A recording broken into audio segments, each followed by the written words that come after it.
আগে, তার নাম হলো মুসাইলামাতুল কাজ্জাব। তখন নবীজি তখন জীবিত, একটা লাস্ট টাইম। এই সময় সে নিজেকে মিথ্যা নবী দাবি করছিল। এই মৃত্যুকের অনুসারী যে কয়েকজন, তারা ঘটনাচক্রে রাসূলুল্লাহ সাল্লাল্লাহু আলাইহি সাল্লামের মাত্র 16 থেকে 17 বছর বয়সী হাবিব ইবনে যায়েদ এই সাহাবীকে বন্দী করছে, আটকাইয়া ফেলছিল।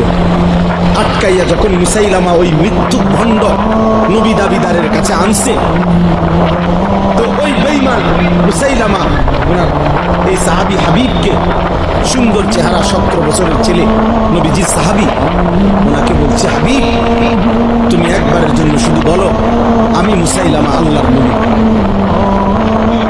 তখন হযরত হাবিব বলছে, আল্লাহর কসম, আশহাদু আন্না মুহাম্মাদান রাসূলুল্লাহ ওয়া আনতা কাদ্দাব, আমি সাক্ষ্য দিচ্ছি মুহাম্মদ সাল্লাল্লাহু আলাইহি সাল্লাম তিনি আল্লাহর রাসূল আর তুই মিথ্যা। কিতাবে আছে বন্ধু, এই মুসাইলামা উনার ডান হাত কেটে ফেলে দিছে, বলছে এবার বল। বলছে লা আনতা কাযযাব বাল মুহাম্মাদুর রাসূলুল্লাহ সাল্লাল্লাহু আলাইহি সাল্লাম। বাম হাত কেটে ফেলে দিছে, বলছে এবার বল। বলছে লা আনতা কাযযাব। ডান পাও কেটে ফেলে দিছে, বলছে এবার বল লা আনতা কাযযাব। বাম পাও কেটে দিছে, বলি এবারও বলছে লা আনতা কাযযাব, তুই মিথ্যাবাদী।